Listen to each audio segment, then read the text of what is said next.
Hi everybody, and thank you for taking the time to attend my presentation.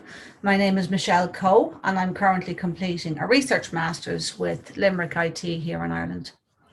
I would describe myself as a pracademic. I am an academic student, but I'm also a practitioner of social care, and I enjoy merging my theoretical knowledge and my many years practical experience, and I use these both within the college and the agency environment. And really, this is what has led to my involvement in this research project. My research focuses on supervision, both professional supervision and the supervision of social care students within their practice placements. And I'll discuss this in context a little bit later. My research is currently in the data collection phase, and I'm using a mixed methods approach.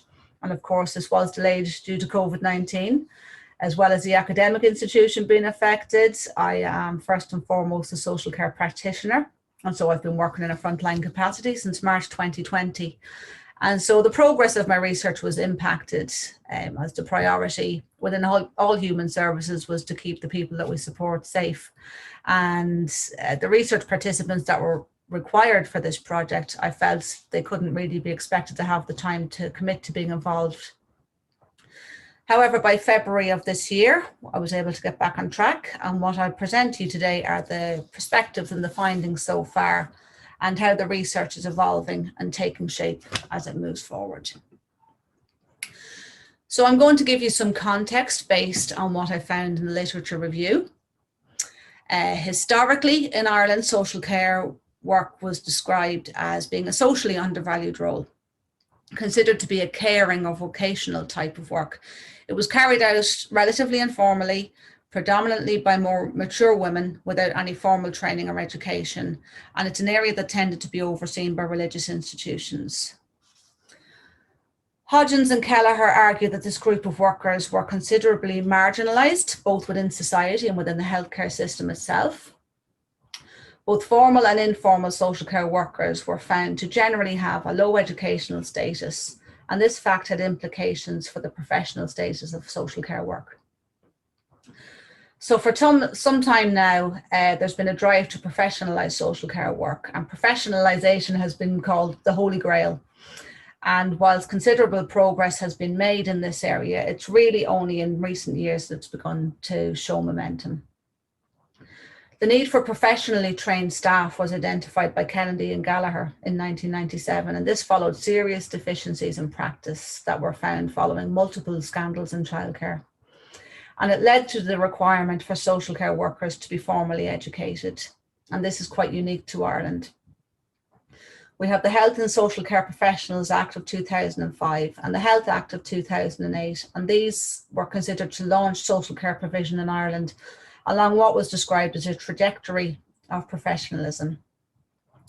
And some research that was carried out recently into what professionalisation and registration means to social care workers found that while some participants are quite enthusiastic at the prospect of registration and what this means, others saw it as less of an opportunity and more of a burden.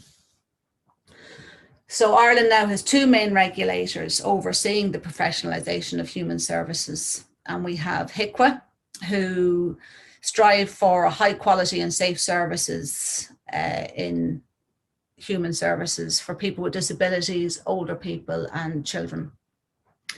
Then we have CORU, and their aim is to protect the public by promoting high standards of professional conduct, education, training and competence through statutory registration of health and social care professionals. And CORU are one of the primary focus areas of this research project. So one of the first requirements of the Health and Social Care Professionals Act that was enacted was that a social care worker must be qualified to a minimum level 7 degree or an ordinary degree. However, this was complicated by the fact that there were many practitioners who had been employed for many years who were not formally qualified yet held the title of social care worker. Many of these practitioners did go on to be formally educated. However, there continues to be unqualified practitioners who will, in 2023, be required to register formally with CORU. This will be done what's called the grandparenting route, and unqualified practitioners or those with alternative degrees who work in the area will be required to demonstrate knowledge and competency to be able to hold what will become a protected title, a social care worker. So as you can imagine, for both academic institutions and social care agencies, they are being impacted by the changes the process of registration and professionalisation is driving. One of CORU's roles is to oversee and approve education and training programmes for social care students. And social care education has had to be adapted to meet the requirements laid down by CORU. Degree programmes are currently going through a revalidation process. Social care agencies are also having to adapt to meet the requirements that impact social care practitioners and social care students. And this will now be discussed in the context of this research. So CORU, who are responsible for the regulation of health and social care professionals, established the Social Care Workers Registration Board in 2015. And so the complex process of working towards registration formally began, and the register is expected to open in 2023. But of course, this has been delayed by a global pandemic. As part of the professionalisation process, CORU developed the Code of Conduct and Ethics for social care workers. And they specify the standards of ethics, conduct and performance expected of professionally qualified social care workers. The code incorporates principles of human rights and social justice, whilst promoting high standards of professional conduct, professional education and competence, and both social care practitioners and social care students must be guided by these principles. In fact, social care education is really being guided by this code, and both the academic aspect and the practical aspect of social care students' educational pedagogy is being reviewed and shaped around this code to ensure students learn and experience enough to become competent, effective professionals. During a 3-year degree course, a student must do 800 hours practical placement hours. And while placements have been part of social care degrees for some years now, it is now a regulatory component. Previously, professional competence was accepted at the point of qualification with no evidence of a student's practice competencies in working directly with service users. Now, academic theory can be applied within a supervised professional practice placement, and evidence of practical application will be mandatory. Going forward, a student must be supervised and supported by a qualified social care worker who is eligible to register with CORU and who has participated in training to become a practice educator. They must be committed to ensuring a student can demonstrate competence by incorporating academic theory into safe and effective practice. And this will be monitored by the academic institution via a set amount of tripartite meetings that will involve the college, the student, and the practice educator. So within the Code of Conduct, and this is the key element of this research project, and that is that social care workers are obliged to teach, supervise, and assess students and other professionals with a responsibility to ensure they have knowledge, skills, and competence to complete a delegated task, or to be appropriately supported or supervised to perform a task competently. However, there is a lack of empirical evidence that social care workers are aware that this will be an inherent part of their role, and whether or not they are in possession of the skills required to be able to effectively support and supervise students fully within their practice placement. As part of the qualitative process of this research, this will be explored in detail. Questions I will be considering will be: how aware are social care workers that this obligation exists? How do they feel this will impact on their own practice? Do they feel they have the skill set and the experience to supervise and assess students? And do they feel that their agency will support this process? Interviewing social care practitioners will be the next step in the qualitative process. However, I have done an initial quantitative survey, and this has shown that 25% of respondents were not aware that teaching and assessing students was a requirement. And for the majority of practitioners, supervising students is not included as part of their job description. However, 79% of the respondents felt that supporting students should be part of their role, and most are very positive about sharing their knowledge and experience, although having the resources to do this well is a challenge. How practitioners identify with the role of practice educators and how their own experience of being supervised may affect their role will be explored at a deeper level in the next phase of the project. So in March of this year, when we were 1 year into life with COVID, I was able to facilitate a focus group with some participants from academic institutions around Ireland. This followed a quantitative survey that was distributed in late 2020, and participants were identified from their responses.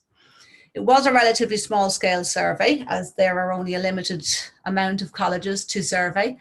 However, responses were positive, and given that they were still navigating the challenges of a global pandemic, this was quite successful. And 5 participants were identified and involved in a qualitative focus group. So obviously due to COVID, we weren't able to do an in-person focus group. However, with people being so adept at using online platforms now, it's one positive outcome of COVID, I was able to complete an online focus group, and this was very successful in terms of data gathering.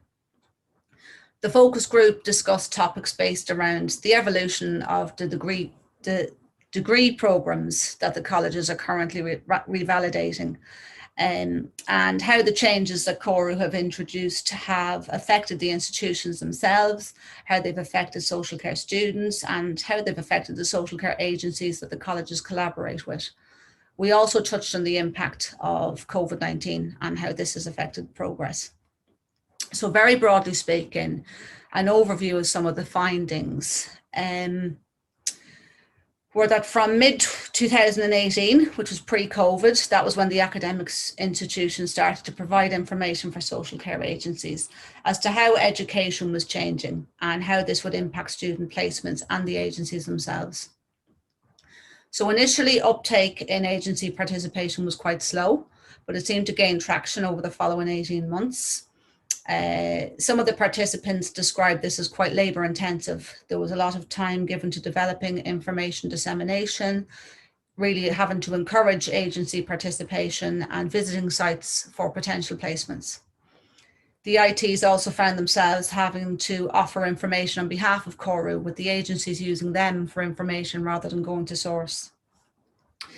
The academic institutions have put considerable resources into developing courses to train practice educators, and this has allowed people to access the training remotely. This is also accredited as part of the practice educators CPD, and it offers a thorough understanding of the role and its requirements. People's willingness to participate in this training and in the role of the practice educator will be explored further into the research process. The changes made by CORU have led to an increase in a workload for seemingly everybody involved. The academic staff are having to adapt their roles, as well as providing academic education. They're playing a key role in the tripartite support model. They're ensuring a placement is suitable. They're preparing students for placements. They're assessing practice education, and ultimately they're having a more hands-on role. Practice educators and social care workers have also noted an increase in the workload. Added paperwork and extra time to effectively supervise students, as well as maintaining their own continuous professional development, has added to the workload. So a negative impact that was found to have resulted from the changes made by CORU is that a number of student placements have been lost. Placements that have previously been suitable can now only be used if there is a qualified social care worker in place to supervise a student. Many agencies previously used who could provide a valid and effective practice placement despite not having a social care worker on site can now no longer be used. So securing placements has been a huge challenge, and the addition of COVID-19 restrictions and services increased this challenge further in the years of 2020, 2021. However, despite the challenges found, the overall responses have been relatively positive. For the respondents themselves, on a personal level, they stated that the enhanced value on the professionalisation and the role of the social care worker and the importance of effective placements has been brought to the forefront, and this is something that they've been keen to see for a long time. Resources are having to be made available to ensure that this can be achieved effectively as well. They also feel that a community of practice is being found within the process of developing and managing the changes. Practitioners and educators with a universal interest in this particular area are together supporting the process. They're sharing information and ideas, and they're creating networks that they hope will last and evolve while the process continues, and it'll allow best practice to flourish. So supervision in practice education is an important and intrinsic aspect of the social care profession. Given that professional supervision is now a regulatory requirement, and that's contained in both the Social Care Professionals Act and the Health Act, social care professionals and agencies in Ireland now really need to embrace the lifelong learning ethos that can be found within effective supervision models. During the literature review, there were many definitions and models of supervision found, and one aspect of this research will be to explore practitioners' own understanding and experience of professional supervision and how this might affect their ability to effectively supervise students. Traditionally, supervision has been found to be quite hierarchical, where experts taught students the right way to practice. Now, practice placement supervision is a mandatory component for a student to qualify. And this creates the opportunity really for situated learning and experience to be gained under the guidance of a qualified professional, providing a legitimate peripheral participation and real-time experiences. A community of practice can be described as a group of people who share a concern or a passion for something they do and learn how to do it better as they interact regularly. So adopting the approach of a community of practice and inducting students into this community could be a new and original way to support their learning, allowing the application of theory into practice and support effective practitionership as they progress within their chosen career. For practice educators and supervisors, having a clear understanding of what good supervision is will be crucial. And that is what I hope will be a clear outcome of this research. What does good supervision look like? Can there be a specific tool to guide this process? And for practitioners and social care agencies to understand the value of good supervision, to embrace it as a dynamic learning and developmental process where all parties learn and grow together. And this would allow for a positive supervisory culture to develop. So just a little bit about the impact of COVID-19. We've all lived under its cloud for some time, and we're aware that there have been a number of challenges, but also some positives that can be adapted and used for the long term. So part of the literature review identified that academic institutions and education were impacted, and professional supervision within the field of human services was also impacted. Martin, who carried out some research in 2020, argued that during the COVID pandemic, effective supervision was more important than ever. And 50% of social care practitioners in the quantitative survey felt that COVID had impacted on both the quality and frequency of their professional supervision, mainly due to clinical practice taking precedence. And it was highlighted the paradox that in a time when clinical supervision is needed the most, it's the hardest time to find the space for it. Academic institutions have had to adapt and find creative ways to minimize disruption to education.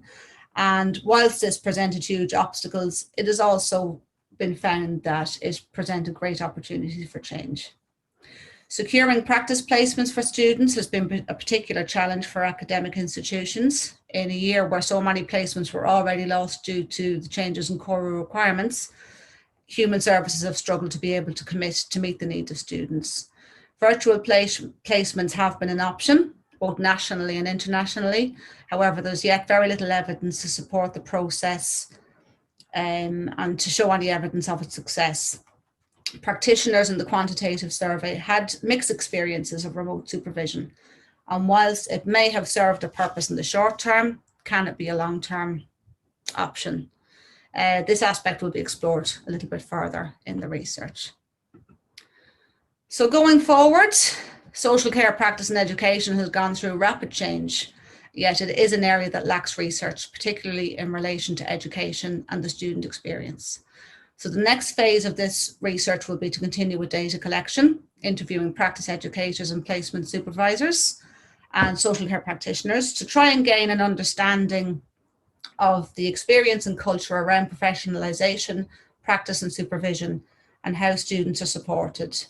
Whilst I don't want COVID to become a major component of the research, its impact does need to be considered and how it may alter the future of social care education. Establishing a consistent articulation as to what constitutes good supervision, both professional and educational, is the overall aim, hopefully leading to development of a framework that ensures a practice educator's competency and ensures that students are empowered to become effective practitioners and future supervisors themselves. My aim is to have this research completed by March 2022. So I'd like to thank you for taking the time to watch my presentation. I hope you found it to be of interest, and should you have any queries or thoughts, please feel free to contact me.